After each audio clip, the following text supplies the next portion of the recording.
Now, we are continuing in a series that we started last week. Like Kayla said, the series is called Behind the Scenes, because so often I think that there are probably many of us that go throughout our day, we go to work, we engage in relationships, and maybe we even go through really difficult circumstances in our life, and we make the assumption that God is not involved in those areas of our life.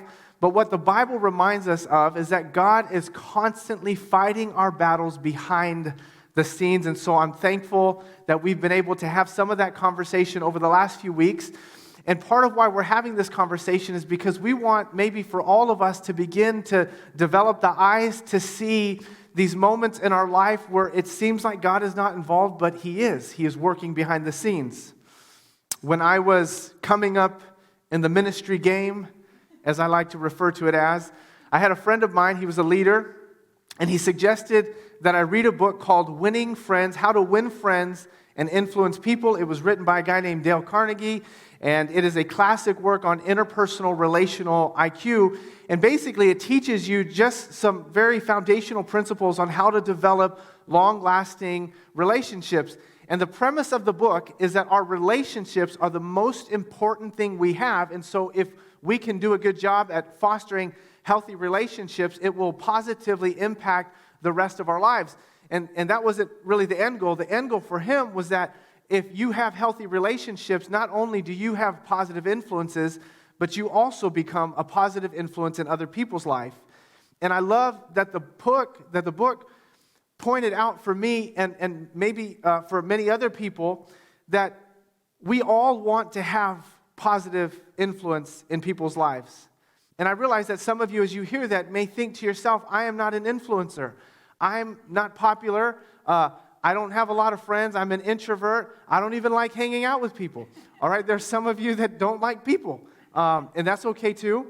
You think maybe I'm not in charge at my job. I don't even think that I have influence over any other person. You don't see yourself as an influencer. But the truth is that you are. Because none of us can help but influence the people that we spend time with and interact with on a regular basis, whether it's our spouse or our children or our friends or our coworkers or whoever. We all have influence. But the question is, how are we influencing those around us? One pattern that I've learned about the journey of faith is that if we can learn to leave people better than when we found them, God will continue to use our life to make a difference in the world. If we can develop a pattern of leaving people better than when we found them, God will continue to use our lives to make a difference in the world. And so today we are going to talk about how to have influence and even how to be intentional with the influence that we have. And so to do that, we're going to be in the Old Testament. It's also known as the Hebrew Bible. It's the first part of the Bible. And we're going to be looking at the book of Esther, which is the true story of a lady who used her influence to make a difference in the world. As the Babylonians conquered the southern kingdom of Judah in 586 BC, they destroyed the city, they destroyed the temple, they destroyed the wall, and they took the people of Israel captive during that time. But eventually, Babylon was conquered by Persia, and Esther was part of the Jewish community that lived in the capital city of Susa during the reign of Xerxes, which lasted until about 46 BC. Last week, we learned a little bit about Xerxes and his personal life. One of the things that we learned about him is that he came into his kingship, he came to reign in Persia pretty early on. He was only 35 years old, but he was the type of person who at that age pretty much had everything that he wanted. He was probably living at Santana Row, drinking Blue Bottle coffee every morning, right? He was living the good life in a penthouse suite. But the one of the few things that he lacked was wisdom and experience. And chapter 1 kind of introduced us into his immature, his hot-tempered, unwise leadership because we saw how he responded when his wife didn't do what he wanted him to do. You guys may remember he threw this huge party for himself and all of his friends, and he wanted his wife to come and parade herself in front of his friends, and she refused to do it. And in response, we learned that he literally divorced her. He sent her away, and we never heard from Vashti again in history. What's also interesting is that in light of what he did to his own wife, he created a policy for the entire nation that no wife could refuse her husband the way that Vashti refused him.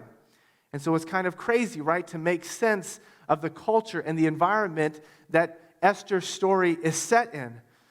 But this crazy kind of unfortunate event introduces us to Esther. And so that's where we pick up today in chapter 2, verse 1. It says, "But after Xerxes' anger had subsided, he began thinking about Vashti and what she had done and the decree that he had made." Now, I love how when you do a little bit of more digging into the scripture, you realize that the language here really paints an amazing picture. It says that his anger subsided. Whenever me and the homies, the crew, our surf crew, whenever we go surfing, we always check the report to make sure that the tide is low, because in some of our local breaks in Santa Cruz, I'm not a local, but in Santa Cruz, our nearby breaks, the surf is best when when the tide is 2 feet or under. And what's crazy, when you go out into the water at low tide, what happens is the water recedes from the land and you see all of this living life that exists on the reef that is usually covered up by the water. And what this is saying is that when Xerxes' anger had subsided, it revealed some emotions that he didn't realize were there, one of which was regret about his decision to send Vashti away. He couldn't see it before. And I wonder, as like we think about our own lives and these moments where we are enveloped in emotion, how many of us say and do things that we probably regret, and we oftentimes hurt people that we love the most? And that's a pretty bad place to be. Yesterday, we went surfing, and it was kind of an interesting environment.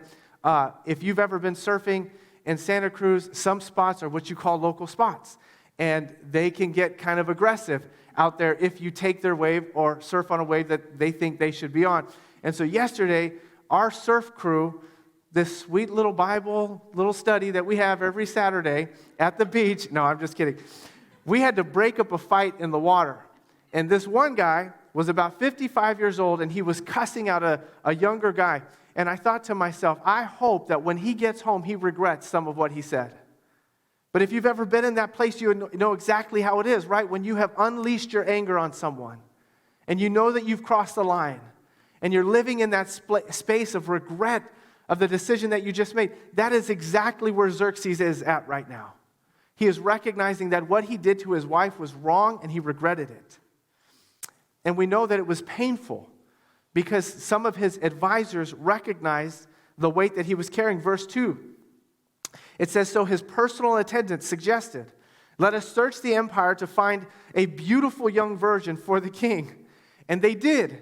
They launched like this national campaign to find a new queen. And maybe this seems like this would have been done for really good intentions, right?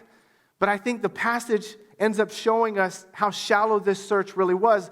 Number one, nobody thought, hey, king, maybe if you reached out to Vashti and you apologized for what you did, she might be willing to come back and be a part of what you're doing. Nobody thought about that. The second thing is that they were not looking for like some kind of companion or some leader or an intellectual to partner with him in leading the kingdom. They were looking for a trophy wife. The only qualification for the queen was to be a beautiful young virgin.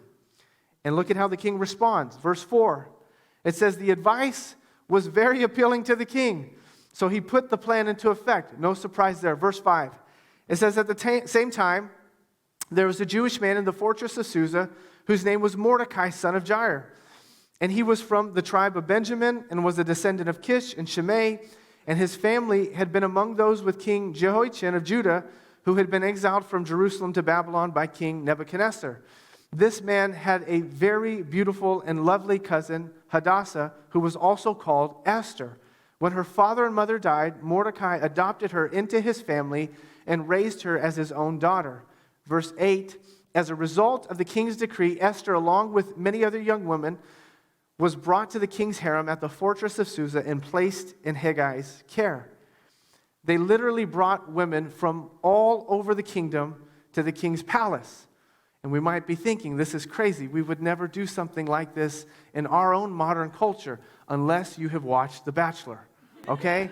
Now let's just go ahead and take a poll. Go ahead and raise your hand if you watch The Bachelor. I'm just kidding. Don't raise your, I saw a few hands go up.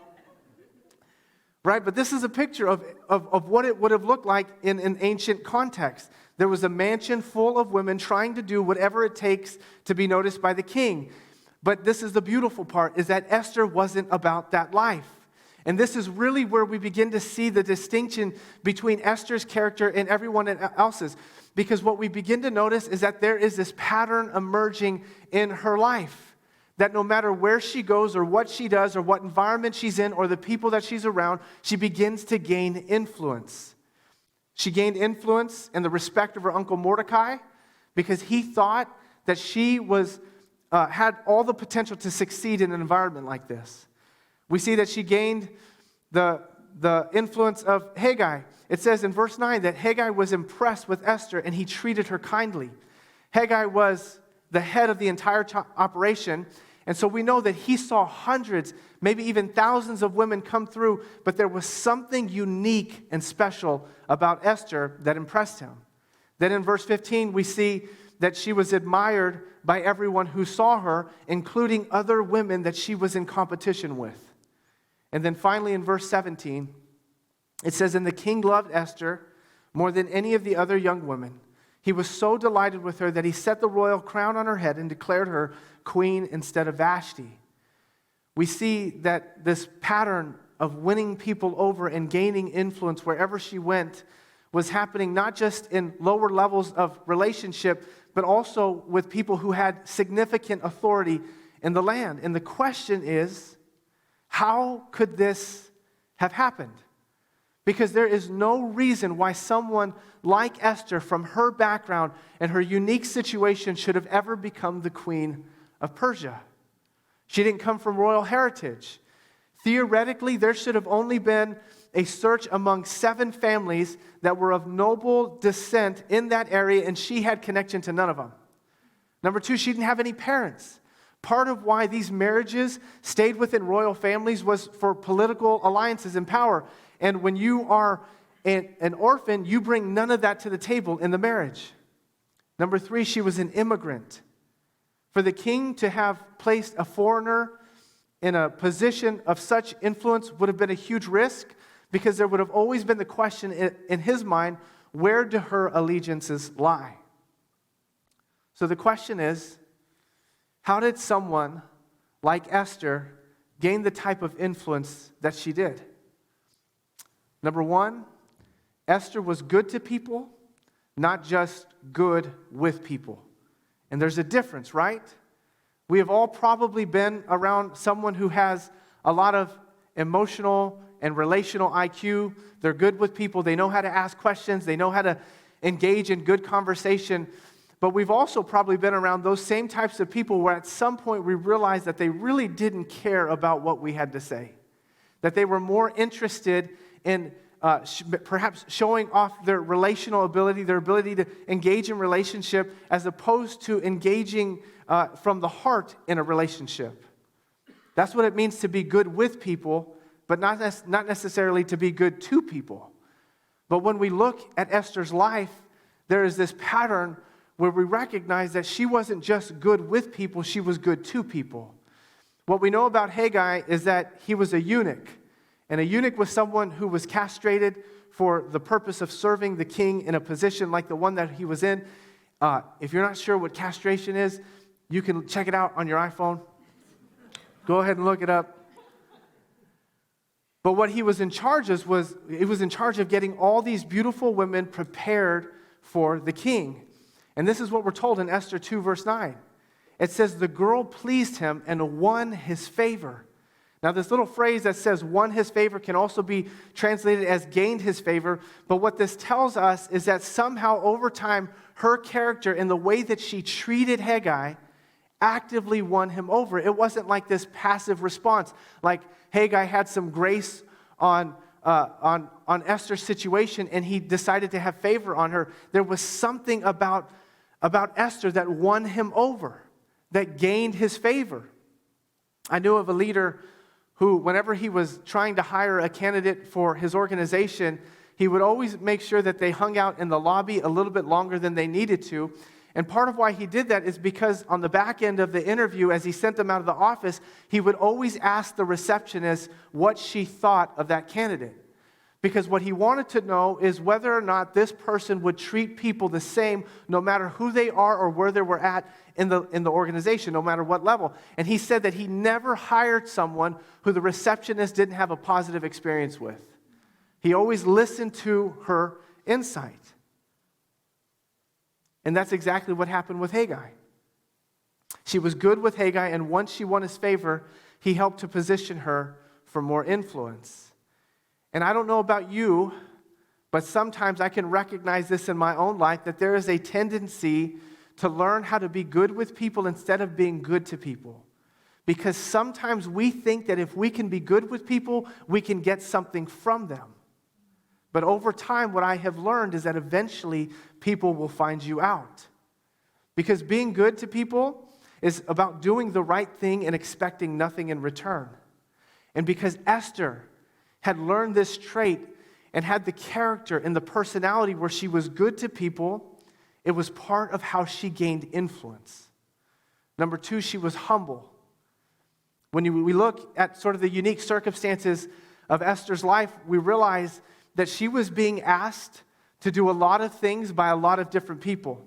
She was obedient to her foster father, Mordecai, when he told her to keep her identity secret, and that eventually protected her from getting kicked out of the competition. She was submissive to the advice of Haggai when he told her not to ask for more than she was offered when she meets the king, and it was likely that little insight that helped the king to notice that there was something different about her. Eventually, she would have to follow the direction of a king who had less than positive attributes as a leader. Her willingness to keep receiving instructions from those who had authority over her propelled her to a place of influence over time. And I think the reason that some of us maybe have lost influence over other people's life over time is because at some point, some of us have decided that we didn't want to be told what to do anymore. We were tired of having authority or accountability in our life, or maybe the feedback or the instruction was too often or too much, and we decided to put ourselves in a position where we didn't have to do what anyone asked us to do. We did what we wanted to do when we wanted to do it.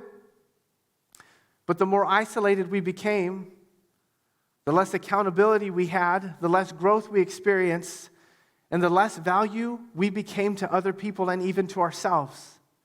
And when I look at like Esther's life, it feels like her deep sense of humility to continually receive feedback and instruction and to continue to apply that to her life is why she was able to keep growing in her influence.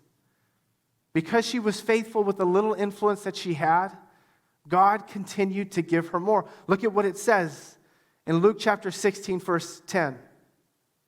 It says, "If you are faithful in little things, you will be faithful in large ones. But if you are dishonest in little things, you won't be dishonest. You won't be honest with greater responsibility." And I feel like I can literally look back at my life and think about all the great advice that I was given in certain seasons of my life, and I can remember these moments where I didn't take that advice. And today I feel like I am still years behind where I would have been had I had listened to wise counsel. But when we look at Esther's life, she continued to gain influence because she stayed humble. And number three, she was loyal. She was loyal. I feel like it's so sad to see how often some people will turn their backs on others who have served them as soon as they have the opportunity to. But Esther showed her loyalty to the king, even though he wasn't a great example of leadership. In verse 21, at the end of chapter 2, we learned that there was a plot to assassinate the king. But look at how Esther responds in verse 21. It says, one day as Mordecai was on duty at the king's gate, two of the king's eunuchs, Bigthana and Teresh, who were guards at the door of the king's private quarters, became angry at King Xerxes and plotted to assassinate him. And as soon as Esther found out, she told the king, and she saved his life. Now, she could have kept that a secret and possibly gained more influence with other people, but the decision was to be loyal to him so that at some point, perhaps she would have more influence. And what we learn as we begin to, the story of Esther begins to unfold, is that this one decision was really the foundation for an opportunity that she would have to not just save the king's life, but to save an entire race of people. And I imagine that there are probably some of us today in situations in our life where maybe there is like that urge in our heart not to be loyal to the people who helped you to get to where you are. Maybe there's that urge not to be loyal to certain family members or to friends or to coworkers or to people who have had influence over your life. But I want to encourage you to consider today, what if we chose to be loyal to those people in our lives who were good to us at one season? Because this is what loyalty is about. It is about treating good people, it's about treating good people good, even when you don't have to anymore. And because of Esther's loyalty, she gained influence that God would use to save an entire community of people. And when we look at the life of Esther, is that she had no idea what hung in the balance of her faithfulness. She had no idea what hung in the balance of her continuing to have character, continuing to be humble in these difficult situations, continuing to be loyal to someone who she had no guarantee. In fact, his track record is that he would not be loyal to her. But she was faithful anyways. And what hung in the balance of her character was an opportunity to make a difference in the world that she could have never imagined. And I think that all of us are here today because someone chose to be faithful to what God had called them to do. I think of so many people who are on our team right here, right now, whose lives have been changed simply because someone was willing to invite them to church. I think about all the lives that have been changed on a Sunday morning simply because someone was willing to set up a chair. I think about all the life transformation that had happened through groups simply because someone said, yes, I'm willing to lead a group this semester. Because someone was willing to open up their home or to set up coffee. We have no idea what hangs in the balance of our faithfulness. And sometimes we never experience that because we never take that step of faith. And there are so many of us that are walking through life today wondering, why can I not see God moving in my life? How come I don't sense God in my life, at my work, or in my relationships? But so much is because we haven't taken the steps of faith to say, God, we want you to be a part of this. We haven't taken the steps of faith that would allow for God to show up in our life. And this morning, I wonder what that is for you. What has been that area of your life where you have been calling out to God, but you've been afraid to trust Him with your decisions? I wonder what has been that area of your life where it has been a struggle, but at the same time you are unwilling to do what God has called you to do. Because if we want to see God working in our life, we have to realize that God often works at the intersection of His faithfulness and our willingness to trust that what He says for our life is better than what we think we can do. To trust that God can do more for our lives than we can do. And this morning, the encouragement is that if we want to continue to see God moving in our life, if we want to see God continue to use our life to make a difference in other people's life through influence, it is going to be by taking those small little steps of faith.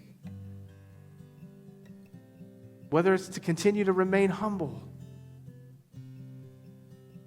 or to remain loyal or to be faithful in a season that is difficult. But so often it is those ordinary things in our life that God uses to do extraordinary things. It is those natural things that God brings in the supernatural. And so this morning, as we go about our week, I hope that maybe that is our prayer. That God would help us to continue to stay in the game, to take those steps of faithfulness even when we cannot see that He is there. And there are some of us this morning that are still wondering whether or not we have a relationship with God at all. There are some of us that have showed up to the conversation, whether it's online or outside or in the room, asking the question, why am I here and where am I going? What is my purpose? And we have come searching for something. And what we're beginning to realize is that maybe God has been working in our life behind the scenes the whole time. And if that's you this morning, I want to give you an opportunity to begin a relationship with God, to invite Him into the journey, to move Him from behind the scenes to in the middle of the scene, in the middle of your heart. And so if that's where you're at, no matter where you're viewing this, whether it's online or outdoor in here, I want to encourage you to pray a simple prayer in your heart after me. So I'm going to ask everyone to go ahead and close your eyes and bow your heads. And I want to give some of you an opportunity to invite Jesus into your life. You can repeat this after me in your heart. Dear God, I want to thank you for your love. And I want to thank you for the hope that you have provided for me through your Son, Jesus Christ, by sending Him to the cross to sacrifice His life on my behalf. And this morning, I realize that what I am searching for cannot be fulfilled in anything outside of you. And today I surrender my heart, not because I'm weak, but because I know that true joy is only found in surrender. And I pray that today you would help me to step out of the old and into the new, so that I can experience life as it should be. And today I receive the gift of salvation in your Son, Jesus Christ. I pray all this in Jesus' name.